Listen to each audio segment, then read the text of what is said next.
following is a Comfortably Zoned Radio Network production. Thank you, Tally Olson. I am back, and you are comfortably zoned with me, Ralph Tyko, in Alameda, California, right across the bay from San Francisco, across the moat from Oakland, in the northern part of what I consider to be one or two, the greatest state in the Union. It's either New York or California. The argument goes on. I'm a California guy, grew up in New York, and what I do is, quite frankly, talk to some of the most interesting people on the planet. Today is no exception. I have Renaissance man Michael Duca returning to the airwaves. How are you, sir? Well, I feel like I should be dressed like Leonardo. Just that you're dressed is all. And well, fortunately, it's radio. We'll never know. Right, you don't even have to be dressed. I'm doing the thing in my robe. Well, you might as well. I don't think I'd fit in your robe with you, Ralph. Well, that's because we haven't ever tried. We don't know, and we're likely not to fulfill that curiosity just for the curiosity's sake. Maybe good reason, but it won't be idle curiosity. It might be silliness creeping up on us. Michael, one of the things you do as a Renaissance man is you are a press box rat, and I say that as a compliment. I think you once described yourself as that.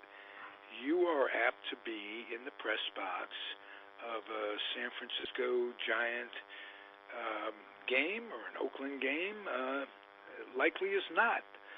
And you're an official scorer. You do other things. I was watching the Giants last night, and it was funny.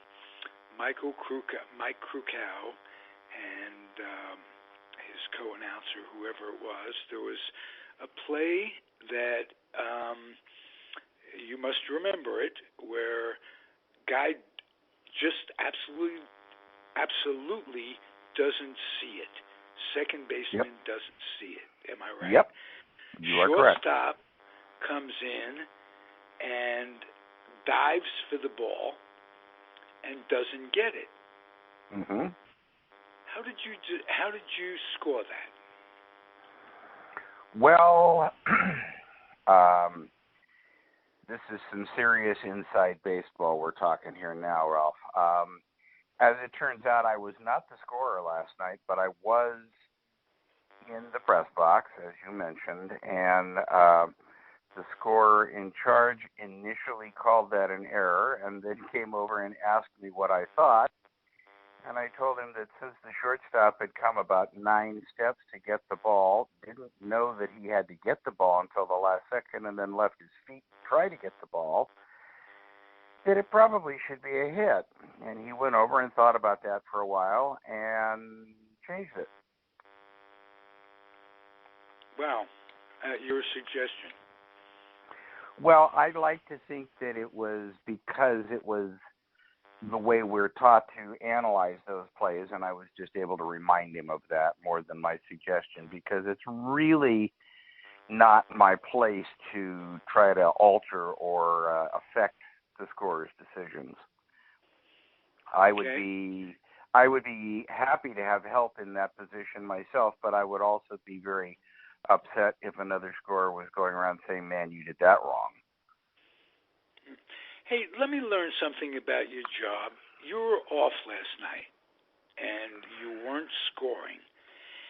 And I know from talking to you and just good common sense, it's an intense experience. You have to be concentrating the full 4 or 5 hours, whatever it is. If it's a 3-hour game, nice, but it could be a 6-hour game, and you've got to be concentrating literally on every play. When you're off, are you at odds with yourself, is there? Are you able to enjoy the leisure part of it, or are you still in? It's like an old fireman's dog, there's a fire, you show up, kind of thing. Do you concentrate any less, and do you enjoy it any more when you're off? Well, keep in mind that off is a relative term. I also do game day for MLB.com, which requires me to input every pitch and concentrate just as much. And do you last do that night, when you're scoring as well? No, I cannot do two jobs. Okay. Technically on days that I score, I can't even go on the radio or talk to newspaper people. I'm not allowed to participate in multiple media outlets on that day, and scoring is considered one. Okay. But I also, as often as not, I'm actually the guy who's running the in-stadium clock that times between plays and between innings, and I was doing that last night. That's a different level of concentration. It's one in which you have to be extremely aware of how many outs there are, and you have to not do it by rote. If you have a close play that ends the inning, you put up the 30-second clock so that they know how long they have to ask for a replay appeal before you start the clock that allows the TV people to know how long they have to go and come back from commercial. So it's a different level of concentration for all three of them. And in all instances, I enjoy the game, but I will tell you that if I'm doing MLB.com, where I have to follow pitch by pitch and track everything, then it's so granular that sometimes I look back on the game and I don't remember the final score or even how the game was won. Whereas in the other jobs, I'm able to take just one short step back from that absolute granularity and be able to really appreciate the ebb and flow of the game itself. Okay, two questions. If you had to choose one and could only choose one to do, not based on the money they pay you, not based on anything else, but the enjoyment you get, which would it be? It would probably be official scoring. It's a high honor, and I've done it for a long time now. This is my 16th season, my 23rd season doing game day. Excuse me. And, it would be hard to say goodbye to either of them. They're both kind of ingrained in me now. But no, I'm not asking you to choose, but just that was a great answer, official scoring. And I have another question. Because you are such a yacker and such a personable guy and so interesting, and you're in a press box situation, do you have two or three people on a nightly basis, not every night perhaps, but regularly, who you bat the game back and forth with as it's going on? Well, it depends. One of the reasons that it depends is when I'm doing the clock, I'm sitting down in the front row in the far right of the press box, and therefore surrounded by a different group of people than when I'm doing game day or official scoring and sitting in the second row directly behind the PR staff. So when I'm sitting in the second row, I'm usually conversing with the people immediately around me. If I'm scoring, I'm talking to the stringer for MLB.com. If I'm stringing, I'm talking to the official scorer and the PR staff. Otherwise, in terms of people that I always make sure that I touch base with on a regular basis, I would have to say Eddie Montague, the umpire supervisor, is probably at the top of that list. We chat virtually every day. Pardon me. If he's there, and he is most games, I'll talk with F.P. Santangelo Jr., just because I love to get the perspective of people in their 20s who are into the game and understand the game, but also understand how important it is for us to grow the game into the youth demographic and what we need to do that. It's a good perspective for a guy who's getting to the age where he wants to keep everybody but the shortstop off his lawn. And additionally, and now I'm blanking on Mark's last name because I just call him Mark, but the guy who does the late show for KNBR. He and I frequently sit next to each other down in the front row and have some commentary back and forth that probably will never make air. Okay. You mentioned Eddie Montague, an umpire, and I wonder if you guys talk about the prospective rule changes that they are experimenting with in the Atlantic League, basically to call every strike. Is that something that makes Eddie Montague's hair stand up in the back of his neck? We've talked about a lot of things, Ralph, and we've talked about a lot of rules. I have not broached the subject of electronic umpiring, and I haven't broached that subject for the very simple reason that I feel it would be a really, really short conversation. I don't think either one of us thinks it's a very good idea, and I don't think there's much more to say than that. Okay. Can you give me your opinion of why you think it's not a good idea? I'm not saying it's a right or wrong. I'm just from your standpoint.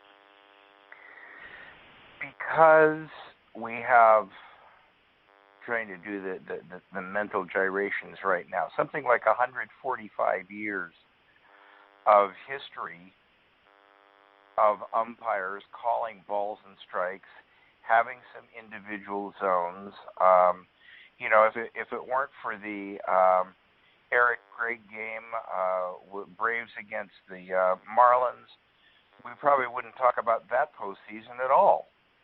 The individual quirks of balls and strikes give everybody something to argue about. If you absolutely know that this is cut and dried electronic and there's no argument over it, we've already eliminated most of the disagreements, most of the arguments, and therefore most of the ability for personality and color to be displayed out on the field anyway. We're scrambling around trying to find ways to engage young people in the game, and we're making the game more and more visibly antiseptic to the point that we, I think, risk losing the appeal of the game if we take away too much of it. And I think that having the umpires make those calls. Call it right. There's the balance of wanting to get the play right. I understand that. I understand that perfectly. We are willing to go out and spend $1,000 on a World Series ticket to watch a guy who gets it right 25% of the time at the plate play shortstop. Why aren't we willing to let a guy stand behind the plate who gets it right 99% of the time? Why does it have to be 100%? If the 1% that's wrong is genuinely wrong and not intentionally wrong, right? You understand what I'm saying? If there's no intent, but is it 1%, Michael? Is it 1%, Michael, or do you find yourself sometimes saying, this umpire is not having a good night, or I do. I do find myself saying at times this umpire is not having a good night. But here's the thing. Here's what everybody has to really pay very careful attention to. The strike zone is not a rectangle, and it is not a two-dimensional object that television projects onto a screen. It's a three-dimensional space, the shape of home plate. Mm-hmm. It has depth. It tapers at the back, and that is a very good point. It is not a square. It is. It's shaped like a Monopoly house. Yes. It's like a Monopoly house laying on its side, and what the ball and strike, what you see on television shows you where the baseball crosses into the front of home plate. So it may cross into the front of home plate above the strike zone, but if it's a breaking ball, it may drop into the strike zone on its way to the back. And what looks to you like it's not a strike may very well be one. Not only that, as I said, as long as the umpire, all I ask for, and Eddie and I have had this conversation 1,000 times, all I ask for is that whatever a first inning strike is a ninth inning strike. I don't like strike zones that start out rectangular and wind up as a trapezoid that are wider at the top or wider at the bottom all of a sudden, or, however you want to describe a changing strike zone. I don't want to see the strike zone float during the game, and I don't want to see it change shape. If it's an oddball shape to begin with and it stays an oddball shape, then you know what? These are the 1,000 best guys in the world at doing this. They can adjust to that. And that's all they ask for, too. It's consistency. Yep. Okay. Boy, I feel like I'm getting stuff, all my questions answered about what it would be like to sit in the press box. Are there people in the press box that, and please don't name any names, that would rather not be there, unhappy people in their jobs? Well, we could do a whole entire podcast series on this, Ralph. I'm not sure that there are people that are unhappy in their jobs, but I think that first of all, I think there are a lot of people in the press box who get jaded. They come to 180, 190 baseball games a year if you count spring training, and cover the sport in the off season, and they've done it for 15, 20, 25 years, and they've lost the sense of wonder of where they are. It's just a job. And it's unfortunate when that happens to anybody, but it's particularly unfortunate when your job is to tell people, I put it this way, Ralph. I always remember that right outside the window, there's somewhere between 10 and 40,000 people who would give up their firstborn to trade places with me for one night. Give up the whole family. And I never forget that.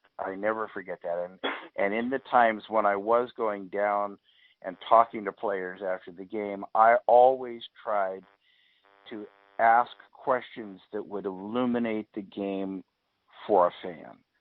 Not necessarily intellectual exercises that would satisfy my own curiosity. Those we might pursue offline or sitting in the dugout before a game when there's nothing on deadline. But on deadline, I always would try to ask the kinds of things that the fan would want to know. I always remembered that I was a surrogate there, that I was there for them instead of them.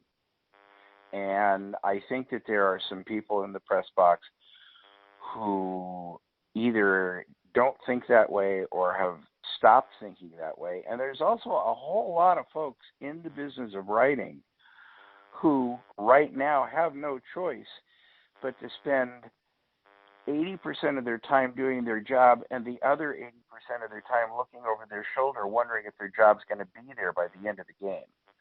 The industry is so fluid, and in particular newspapers and other hard copy items are in such flux that, it's one of those things where it almost doesn't matter how well you do your job because your job may go away despite that. Okay. You are as much of a lover of the game as I've ever met. And I'll bet I'm as much a lover of the game as you've ever met. Some more, some less, but you know what I'm saying. You're close. You're up there with Leonard Coppett. Oh, whoa. The first interview I ever did was with Leonard Coppett. There you go. I have that on. I'm going to put that, as a matter of fact, it's archived, and I'm gonna post that. I get goosebumps when you say that. Thank you. I have, as I'm sure most fans have, kind of a ritual when I go into a stadium, a cathedral. How I see the grass for the first time, taking in the crowds. Is there something that every time you go in, what goes through your mind originally? Is it just being grateful for being there? Well, the first thing that usually goes through my mind, and I'll be brutally honest with you, is I made it on time despite all the damn traffic. Right. And there's usually a decompression period there. Yes. But beyond that, I'm going to answer this anecdotally, and I'm going to go well back into history. I'm going to go back to an April day in 2000 when Pac Bell Park was ready to host its very first game against the Los Angeles Dodgers on opening day. I got there early, and by early I mean I got there around 8:30 just because I wanted to. Right. And among other things, I was literally the first person to go down the slide in the Coke bottle that day. It was the first time that I'd ever done it. It was the last time that I've done it, but I was the first person to go down the slide that day. And one of the things that I did that day was when they opened the gates, at that time, the suite that's on the first base side of the press box was actually part of the press box. My seat was on the far end of it, and there was a door to the outside right there. So I was able to step outside and stand at the top of the escalator and see people's faces the first time they came up the escalator and saw the field. And it was absolute magic, Ralph. It was an indescribable experience. It was the experience of people stepping. It was like having the elevator door open on the Pietà. It was an emotional experience for some of these people. Of course, there were kids running, and trying to get down and get foul balls and get autographs and all the stuff that kids do. But the adults would come in, and you'd see a little bit of pile up at the top of the escalator because they take one step off the escalator and just stop and be gobsmacked and just take it in. Inside and out, the view from inside is unbelievable. The view from outside is unbelievable. It really is a gem, and there are other parks that have been built since PNC. I think that's the Pittsburgh Park. It's a beautiful park. Philadelphia has a nice park. There is nothing like the gem in San Francisco. And well, I would tend to agree with you, and if you approach it from the parking lot across the Lefty O'Doul Bridge, and you squint just a little bit, you defocus just a little bit, you'll see that the ballpark in many ways is a mirror image of Fenway. It's Fenway flipped over. Now, the stands don't wrap as far in left field at San Francisco as the right field stands do in Boston, but other than that, you've got the quirkiness, you've got the short lines, you've got the tall stadium, the basically open outfield, you've got, the angles they've got their green outfield. monster. Well, and they've got their green monster, and we've got the Willie Mays wall. They're almost the same height. They're almost the same size. There's a lot of Fenway to this park. Nothing, no higher compliment to a park. I mean, wow. Only the hot dogs are better. Only the hot dogs are better. This has been a terrific podcast, my friend. Thank you. You've given me great insight and our audience great insight as to what it's like to be inside a press box. And I can't tell you how grateful this is It's been a nice morning. Thank you, sir. Well, it is. You're most welcome. And the one piece of being in a press box that the fans really don't know about is that once the game is over, it's quieter than your church. Once the guys get back upstairs on deadline and are writing, you have to be quieter than the proverbial church mouse because even your best friend will snarl at you like Cujo if you're talking while he's trying to concentrate on constructing a sentence just the right way. Oh, may I ask you this? One other question about how writers, how the press is writing a game. In the old days, I was always under the impression that the story was being written as the game was being played. And, is that still the way it is, or is everything saved up in their heads until the end, so they can write it based on the results as opposed to the ongoing drama of the game? My friend, I don't know how far back you're going in your old days. I'm 72. I was a kid in the 50s, basically, and I'm hearing stories about Red Smith and Dick Young. And okay, back in those days, there was actually a teletype operator in the press box, and guys would either dictate their story, who would transcribe it and send it to the typesetter, or the teletype operator would take their stuff and send it. And in fact, I can't remember who it is, but there was a legendary story of a sports writer in New York. Before there were teletypes, there were telegraphs, and this guy taught himself Morse code so that he could find out what other guys were writing about. He could interpret the Morse code that was being sent to other newspapers. It was a very cutthroat business in New York. I believe back in the day there were as many as 9 daily newspapers. So there were 12 at one time. Well, how about that? How about that? Well, how about New York?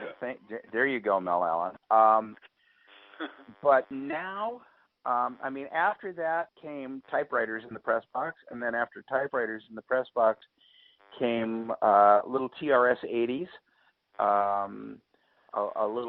It was basically a computer with a one-line screen on it and a telephone modem, and you would phone your newspaper and transmit a story at 300 baud, which is so slow that people can't even imagine it. You could probably walk it to the newspaper faster.